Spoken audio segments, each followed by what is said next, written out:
Good afternoon. Good afternoon. How are you? I'm doing well. I wanted to pause and explain communication. I am not hearing you. So I have a typist typing what you're saying. I'm reading it in Braille and then responding by voice. So if you notice a delay between when you say something and when I respond, that's because the typing's coming through. Okay. I wasn't sure if you made use of the captions, if they come through a Braille display. That's good to know.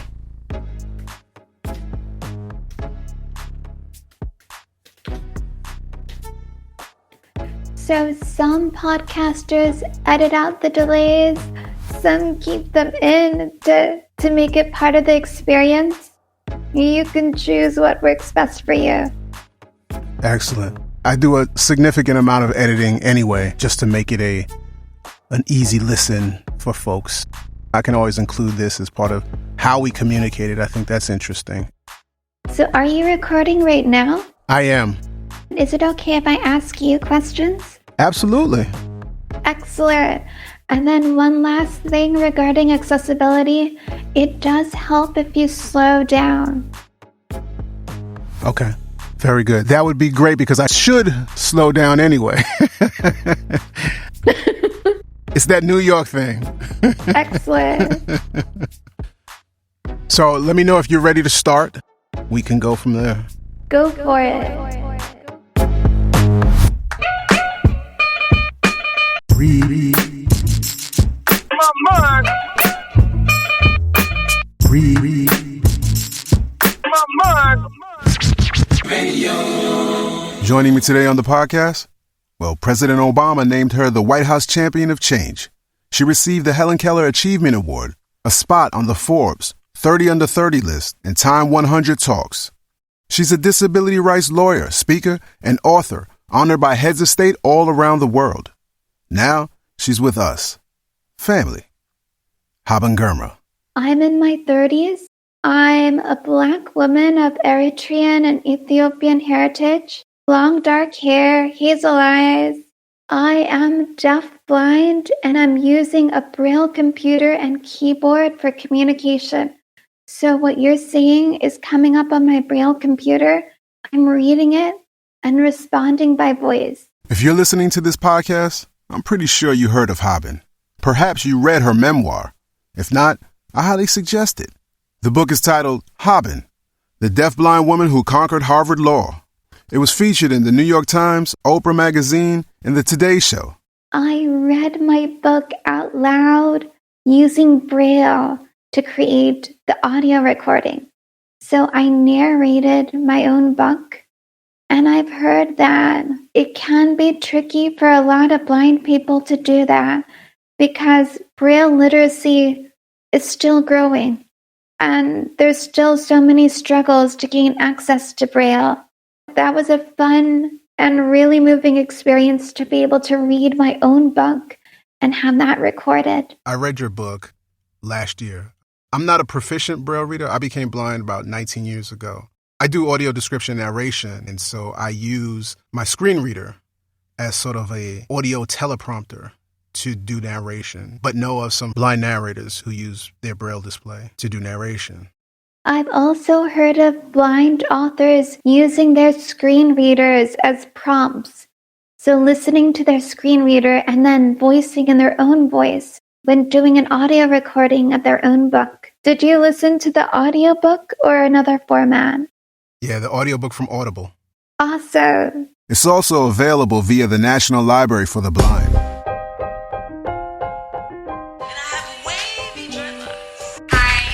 Latina woman. My pronouns are she, her. I am a white Jew. Half Croatian and half Hmong. I'm black with a capital B. High top bands like the pop punk princess I am. Kind of Kurt Cobain meets David Byrne vibes. I'm wearing a white corset that my mom handed down to me. My name is Goldilocks. I defy gender. I am wearing a look of like fear as well. My name is Sophia Chang, as you heard, and I'm the baddest bitch in the world. This is the topic of my conversation with Haben. Self-description. So, Thomas, my very first question is, what's the reasoning behind asking me to do a visual description on a podcast? I thought I was the host of this here podcast. It's my job to ask the questions. Haben came prepared, and honestly, I'm not mad at all. Very good question. So as part of a podcast, we have to make podcast artwork available. That's a part of the requirement for putting a podcast on Apple, iTunes, or whatever they call it now. So when folks do receive the podcast in the digital format, there's artwork that accompanies that. I'm not doing anything significant about the artwork, but that is part of it. I will ask you to provide at some point before I publish this episode an image file. And usually that's a headshot. That's part of introducing folks to the self-description because sighted folks do actually get that from a podcast.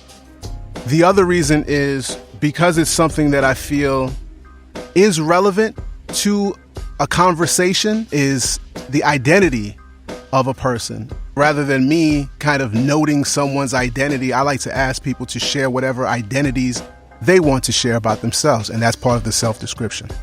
So there have been so many conversations about this, particularly in the last few months. And some of the questions are about which identities do we amplify and which do we choose not to share? Because all of us are multitudes. We have so many identities. Do I share that I'm a dancer? Or do I share other characteristics? Do you give any guidance on which identities people should be sharing? No, I don't. That's interesting that an identity for you is possibly a dancer. I've never heard anyone say that being a dancer is a part of their identity. I leave it up to the guests to share whatever it is that they like to share about themselves. All right, and because you have done so much work around audio descriptions, I want to lean into that. And I know a lot of sighted and blind people struggle to answer this question because there are so many judgments made in a sighted world, in a visual world. And when you self-describe yourself, if you are feeling uncomfortable or awkward about some of your identities and traits, do you take the easy route and just not share it? Or should we offer people guidance and urge them to share some of those identities, even if they feel awkward and uncomfortable about it, because it's part of access? So, like you said, there's a difference between describing one of your identities as a dancer versus your eye color or hair color. So, I feel like as a community it would be super helpful if we provided more guidance on how people should approach identification. So we have lots of different identities, but when it comes to visual descriptions, there are certain visual traits that are visually accessible to sighted people. And if we're sharing artwork that shows those traits, we should have a structure for visual descriptions that will ensure accessibility, access to information, while also preserving freedom of expression, creativity, and giving people the choice to share which identities to highlight. Specifically on the podcast, I don't usually give much guidance. I think that's probably because most of my guests are familiar and comfortable with the process. However, I do want my guests to share their color, ethnicity, along with a bit more about their visual presence. While I do believe that we should try to get people to share as much as they want with the guidance for access issues, I've also been in a situation where describing themselves was a trigger. I was in a meeting of about 8 people, and one person was trans. They said that it was a very triggering thing for them to describe themselves. And I was the only blind person there. I immediately said I did not want them to feel uncomfortable. So was that an access issue for me? No. There's no way I could be comfortable with accessing that information knowing that it made that person uncomfortable. Safety is a huge piece of this conversation. So we need to try to create safe spaces where people feel comfortable sharing this information. And if they don't, even in a space that has been attempted to be safe, sometimes we just need to say, okay, you don't need to share. Another piece of this self-description conversation that also comes with a bit of controversy is pronouns. Now, I get it when people have difficulty remembering which pronoun to use. I'm in my 50s. I grew up with he and she, but I also grew up getting chased out of neighborhoods because I'm black. You get what I'm saying? There's all sorts of discrimination. I feel like we should also have conversations regarding should age be part of the description. A lot of sighted people who look at a picture kind of subconsciously assume the age of the person. And a lot of our visual descriptions that are happening right now often don't include age. How do you feel about that one? That's an interesting one. A few years ago, before my beard became more salt and pepper, it was Microsoft Seeing AI. I took a picture of myself and it described me as a 32-year-old. And at the time, I think I was 49 when I took that picture. Were you pleased? I was very pleased, and I tell this story a lot. Ain't no shame in my game. I will eventually tell this story again. In fact, let's see what the awesome Seeing AI app says today. Open Microsoft Seeing AI app. Menu, quick help, button, recognizing English, channel, adjustable, short text, product, person, switch to front camera, button, one face near center, take pic. 34-year-old man wearing a hat and glasses looking happy. 34. So now I forget the salt and pepper beard. I might say I have a beard, but to describe it as salt and pepper is not something that I'm used to because I've never seen myself with a salt and pepper beard. So I often end up leaving that out. Right. So you can't always make assumptions about someone's age based on the color of their hair.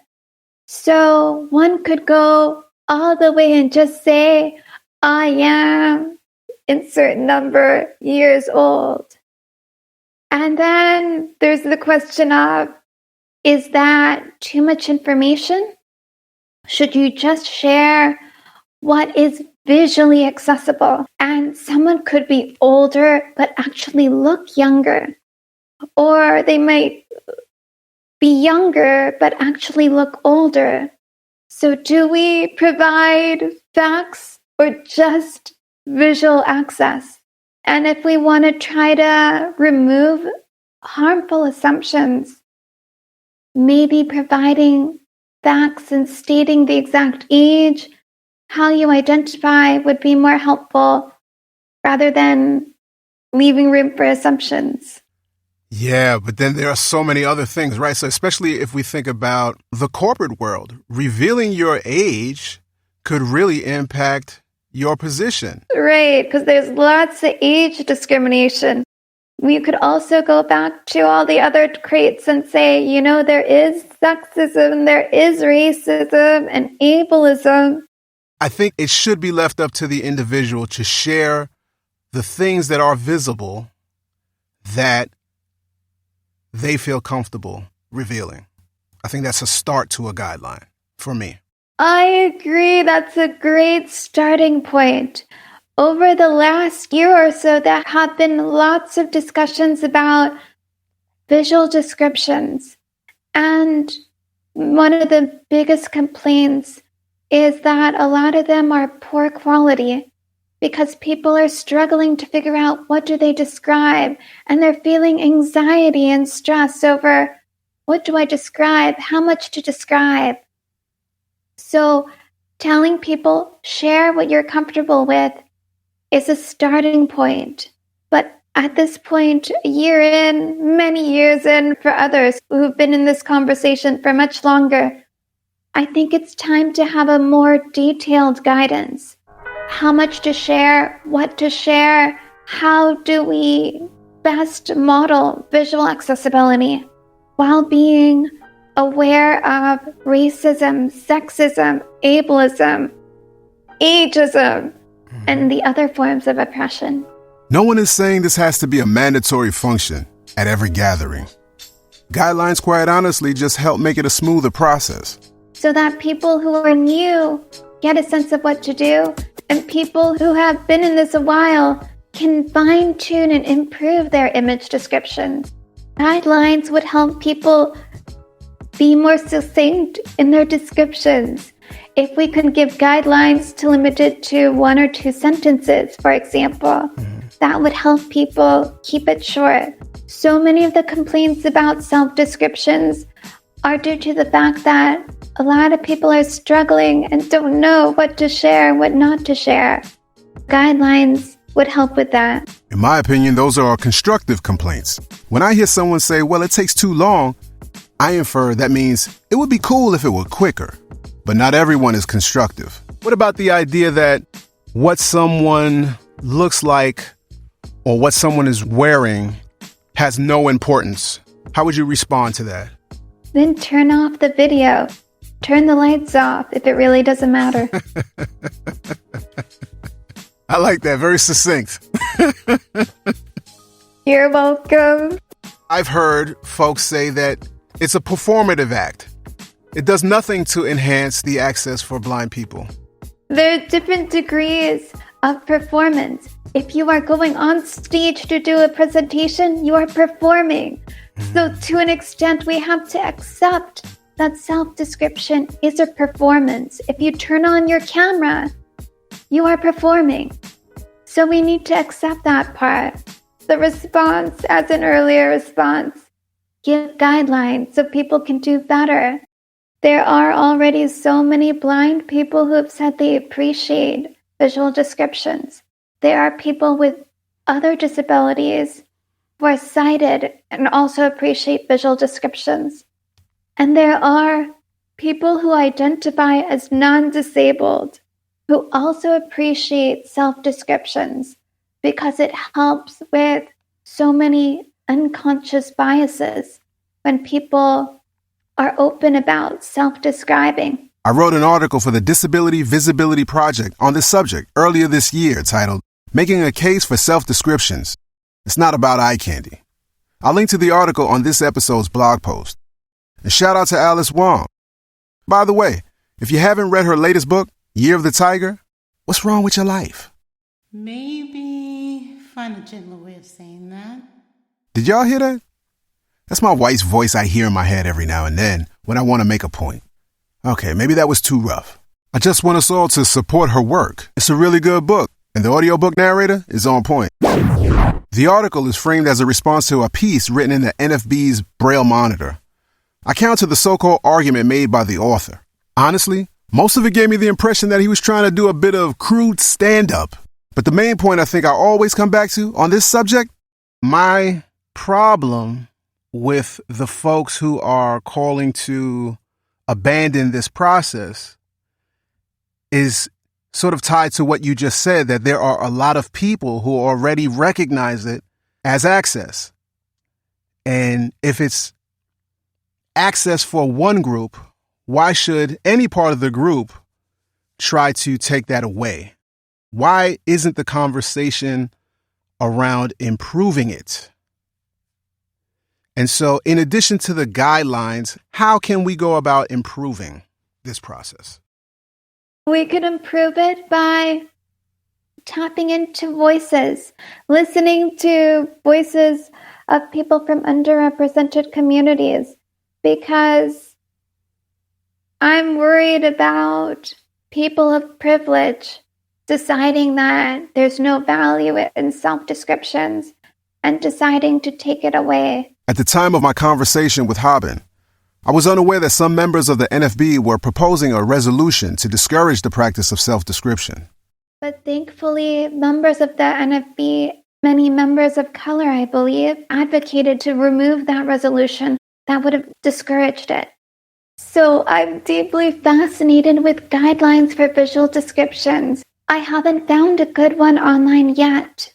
And I'm hopeful that this will be led by blind individuals from underrepresented backgrounds, religion, disability, as in blind people who have other disabilities like deafblindness, blind people of color, trans, LGBTQ, blind people from underrepresented backgrounds should be leading the creation of guidelines for self-descriptions. Well, that's a fantastic point.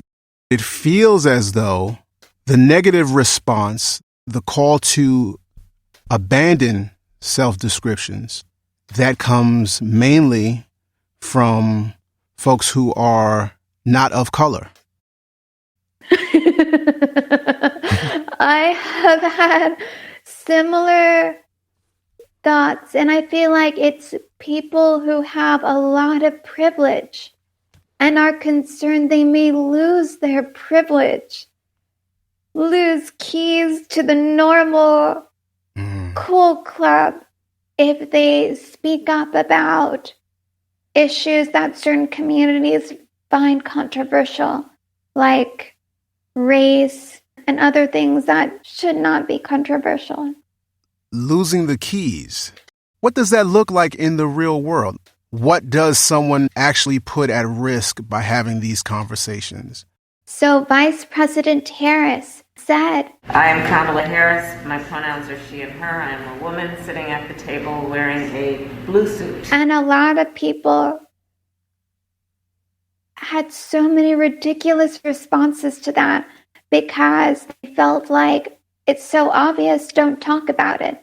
But they weren't thinking about an accessibility perspective. Mm-hmm. It was sighted people with a lot of privilege and blind people with a lot of privilege trying to brush that off.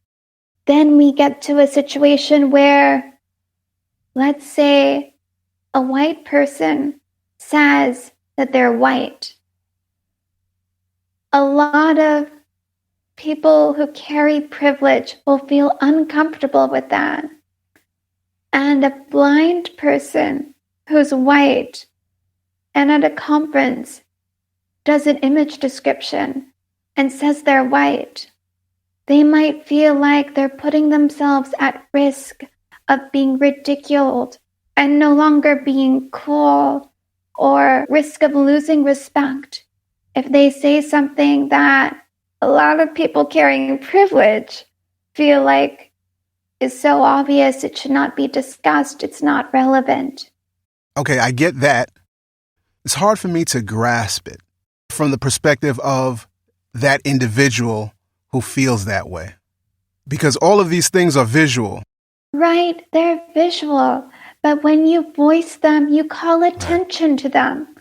So when you voice that you're white, you're calling attention to whiteness, which also calls attention to white privilege. Mm-hmm. And there's still so many people who do not like talking about white privilege or feel like it doesn't exist, it's not a thing. So when you bring up concepts that are adjacent to white privilege, like describing that someone is white, that makes a lot of people uncomfortable. Okay, that makes sense. We're making people uncomfortable. And the people with the privilege are those who are uncomfortable. Go ahead and add that to the list of why I think self-description is a good thing. And please don't make the mistake of thinking that someone who is white and blind doesn't have access to that privilege, and therefore may even be in fear of losing that access, or more. And there are blind people who are concerned that if you ask for one more accessibility feature, you're going to lose all the other accessibility features, as if there's a limit to how much accessibility can be called for. But I feel like we should approach it from a place of abundance and assume and desire that everything be accessible. Yes. I don't understand why folks would think that you have to give up one to get the other. I think it's from years and years of being excluded. It's frustrating to be excluded from so much information. This reminds me of some of those in the community who are so eager to accept poor quality audio description, such as that which uses synthesized speech instead of human narration, for example. I've read things online like, "These companies have bent over backwards for us. If we aren't grateful, they'll stop describing altogether." Well, that's what they sound like in my head when I read these types of things. Maybe find a gentler way of saying that. You know, I should be more compassionate. It's not really their fault. However, I would encourage these folks to just look at history. It's not until the disenfranchised raise their collective voice and take a stand. At some point, you have to just realize, what are we really at risk of losing? Maybe that's just bad audio description. Personally, I'm good with that. Now back to the guidelines. I don't know of any guidelines right now for self-descriptions, and I'm hopeful that you will be part of the process of creating these guidelines, and that there will be conversations with blind people from underrepresented communities to create these guidelines. Yeah. So how can we do that? Conversation, plans. In this podcast, we've been talking about what should be in those guidelines. Yeah, I guess I'm thinking if it's not one of the two large consumer organizations who get behind it, and we want it to be led by marginalized groups of blind people and others, who's the organizing body?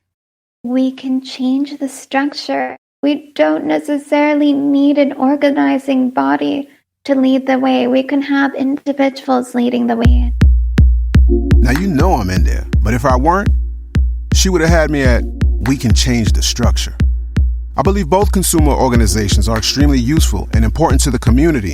They serve a variety of purposes. However, I'm not a member of either right now. I'm a rogue cowboy, LOL. It's not something a rogue cowboy can do on its own, but that cowboy can collaborate with other cowboys and cowgirls. Yeah. Let's change it because I don't even like the cowboy reference anymore. Let's try it again. What reference would you prefer? Yeah, just people. I like the fact that you're saying that it should be done within community. And I guess I want to find more people who are like-minded, such as yourself and others, to form that community, to really feel like there are a lot of other people who are speaking about it. And I think what happens in social media, sometimes it feels like, yeah, people are liking, therefore trying to amplify the conversation. But those who are actually in conversation seem to be far and few. And I just want to find more. Perfect. So let's build a coalition of people who believe in self-description's value. And then once we have that collective, we can start brainstorming what should be in the guidelines. So we started. Let's sum up some of the possible guidelines we identified here today. The act of self-describing should be quick, about a minute at most. This means folks unfamiliar should be given some advance notice that they'll be asked to provide this access, including the notice and guidelines along with the meeting agenda, for example. Consider what's visible to those in attendance. Are we talking about a Zoom meeting? Keep it to your waist up and start from the head down. Skin tone, eye color, if that's something you like to highlight, hair color, facial hair, glasses, a brief description of your shirt or blouse. You get it. What's your background? If you're seated by a window overlooking the city skyline, that may be a nice touch. Plain white wall? But remember, it's Zoom. There's probably no need to describe those things off screen. And then there's an asterisk. However, share and describe those things that are not visible on camera if they are highly relevant to the things that are visible on camera. Sometimes people might appear a certain way, like someone might look white, but identifies with other racial and ethnic identities, and they want to share that, even if it might not be visibly obvious. Yes, good example. It's okay to be creative and put some of your personality into the description. I mean, let the words, the tone, also speak to who you are as an individual. And as we mentioned earlier, for some, identity can be triggering. So safety first. It's always optional. Although I've read some posts where some opt out of the practice of self-describing or providing their pronouns just to be provocative. Allow me to suggest an appropriate self-description for such an individual. May I have your attention, please? My name is... My name is... Asshole. Concise, right? Maybe. No. This is a good time to remind us all that while we're talking about access, we're not necessarily including everyone. There's a difference between purposefully excluding people and unknowingly doing so. The difference is awareness, as with audio description, for example. I can't access audio descriptions because I'm deaf. I don't hear them. So to access films, I need a descriptive transcript. And that would have the audio descriptions, and it would also have the dialogue. And because there isn't a time constraint, the descriptions can be much longer and more detailed compared to audio descriptions. Right, and I know those are far and few. Yes, they're still quite rare. It feels as though it shouldn't be that hard because what you need exists, it's just not together. Most films that come out have captions, and those that are coming out now with audio description, that text is alive somewhere. So it's just the combining of the two. What kind of conversations are being had now to make that available? Not many conversations. I reached out to Netflix asking for descriptive transcripts, and they created one. The first one from Netflix that I remember is Crip Camp. That came with an amazing descriptive transcript, and I read through it. It was almost like a novel. So many descriptions and all the conversations. And since then, there have been more descriptive transcripts from Netflix. Where do you get them? On the page for the show or film, I believe there is a more or notes section on that webpage. Under that would be a link to the transcript.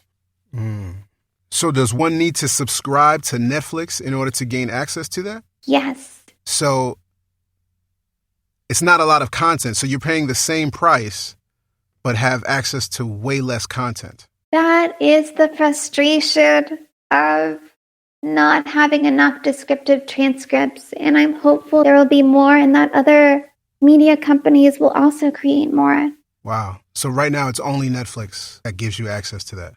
I think Netflix is the only one that I can think of that does it formally. There are other descriptive transcripts for other films out there, but it's not a consistent thing. How can this podcast help to promote more access for folks who are deafblind? When you talk to people who are working in media, encourage them to include descriptive transcripts. And a sample from Crip Camp would be a great place to point them in order for them to kind of take a look and see what that looks like, correct? Crip Camp is great. And if they don't have a Netflix subscription, they can look at some of my videos. I include descriptive transcripts in my videos. That's via her YouTube channel, Haben Girma. On YouTube, Instagram, and to an extent on Facebook and Twitter as well. And my videos tend to be about deafblindness, accessibility, human rights. Haben speaking. Hello. I need to tell you about Siam Ali. An American child was forcibly disappeared by the Eritrean government. We're calling on U.S. Secretary of State Antony Blinken to help her. And the last video was about chocolate. What kind of chocolate do you like? I love experiencing new flavors and trying new combinations of chocolate. Thumbs up. I'm deeply curious and love culinary adventures. So something will be my favorite temporarily. Yeah. And then I continue exploring and trying new things, and then I discover a new favorite. My favorite is adventure. I like that. What else do you like to do when you're not working, you're not writing your books, you're not talking to people about self-description? What does Haben Girma like to do? I'm a dancer and I love dancing. Swing, salsa, merengue. I feel like it's a beautiful way to create community, meet new people, and get exercise. Do you dance competitively? I did briefly when I was in school. Yeah. And I realized competitions kind of take the fun out of it. I don't want to be in a zone where I'm judging people or I feel like people are judging me. I'd rather be in an environment where people are expressing joy, building community. So I've long since moved away from dance competitions. You know what you want. Excellent. Yeah. Well, Haben, I truly appreciate you taking some time. I want to let you know that when folks come on the podcast and speak to me and share some of their story or share some information, I like to make sure that you all know that you are an official member of the Read My Mind radio family. I hope this is just a first conversation of many more to come, especially around this topic of self-description. I hope we can work together. So thank you. You're welcome, and thank you for having me on the podcast. If you want to contribute some thoughts to this effort of creating self-description guidelines, hit me up at readmymindradio@gmail.com. Specifically, we're seeking input from people of color who are blind or have low vision and from other marginalized communities. If you want to share any opinion on this topic whatsoever, you can feel free to send me an email as well. If you send nonsense, well, I'll say less. Big shout out to Haben Girma. Over the years, many of y'all reached out and suggested that I get Haben on the podcast. I wasn't at all against it. I just really like to make sure that the content coming out of this podcast is different from others. Read My Mind Radio isn't really about telling y'all about the newest gadget, book, or whatever. There's plenty of podcasts that do that and do it well. I want this podcast to add value to whatever conversation we're in. So if we're discussing anything description related, anything about representation, technology, or whatever, I hope we can bring a valuable voice to the discussion. And of course, make it funky. Haben brought that, and this was the right place and time for that conversation. On that note, let me tell you, it's always the right time for Read My Mind Radio. The majority of our episodes are evergreen. So if you know of someone who hasn't given this podcast a listen or a read of the transcript, let them know they're missing something in their life. They can easily find Read My Mind Radio wherever they get podcasts. We have transcripts and more at readmymind.com. Now come on, fam, say it with me. That's R to the E. I. D, and that's me in a place to be. Like my last name. Peace.